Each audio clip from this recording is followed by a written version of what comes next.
6 నెలలకే కూటమి సర్కారుపై తీవ్ర వ్యతిరేకత. చంద్రబాబుది డైవర్షన్ పాలిటిక్స్ అంటూ జగన్ ఫైర్. రేపు రాష్ట్ర వ్యాప్తంగా వైఎస్ఆర్సీపీ పోరుబాట. రైతులకు మద్దతుగా నిరసన కార్యక్రమాలు. కూటమి ప్రభుత్వంలో ఆగని అక్రమ అరెస్టులు.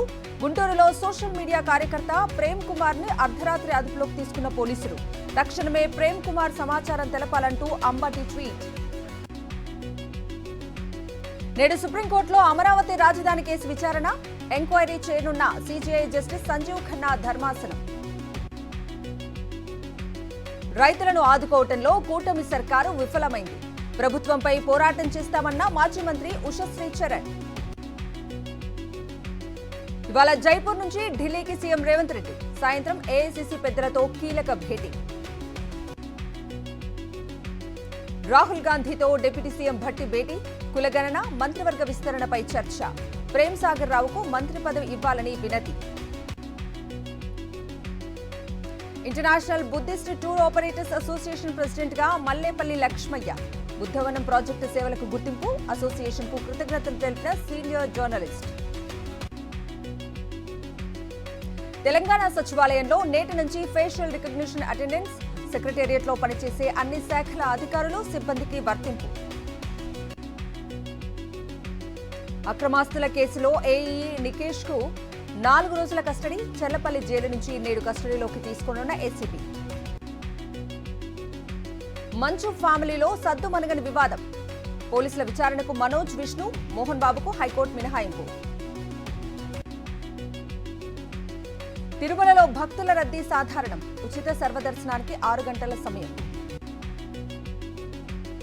తిరుపతిలో భారీ వర్షం. లోతట్టు ప్రాంతాలు జలమయం.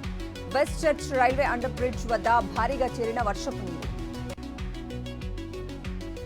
నేడు కేంద్ర కేబినెట్ సమావేశం. జమిలి ఎన్నికల బిల్లుపై చర్చించే అవకాశం. రాజస్థాన్లో విషాదం. బోరుబావిలో పడిన 5 ఏళ్ల బాలుడు మృతి. కేంద్ర ప్రభుత్వానికి అతిపెద్ద అధికార ప్రతినిధి ధన్కడ్. రాజ్యసభ చైర్మన్ పై కాంగ్రెస్ అధ్యక్షుడు ఖర్గే ఆరోపణలు. తమిళనాడులో భారీ వర్షాలు. 9 జిల్లాలకు ఆరెంజ్ అలర్ట్. పుదుచ్చేరి, కారైకల్లో విద్యా సంస్థలకు సెలవు. శబరిమలకు పోటెత్తిన భక్తులు. అయ్యప్ప దర్శనానికి 10 గంటల సమయం. దేశవ్యాప్తంగా పెరిగిన చలి తీవ్రత.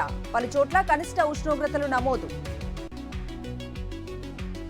టెస్లా అధినేత ఎలన్ మస్క్ వరల్డ్ రికార్డ్. తొలిసారిగా $400 బిలియన్ దాటిన మస్క్ సంపద. దక్షిణ కొరియాలో ముదురుతోన్న సంక్షోభం. అధ్యక్షుడు యూన్ సుక్ కార్యాలయంలో సోదాలకు పోలీసులు ప్రయత్నం. జైల్లో మాజీ రక్షణ మంత్రి ఆత్మహత్యాయత్నం. వీసా లేకున్నా 60 రోజుల అనుమతి.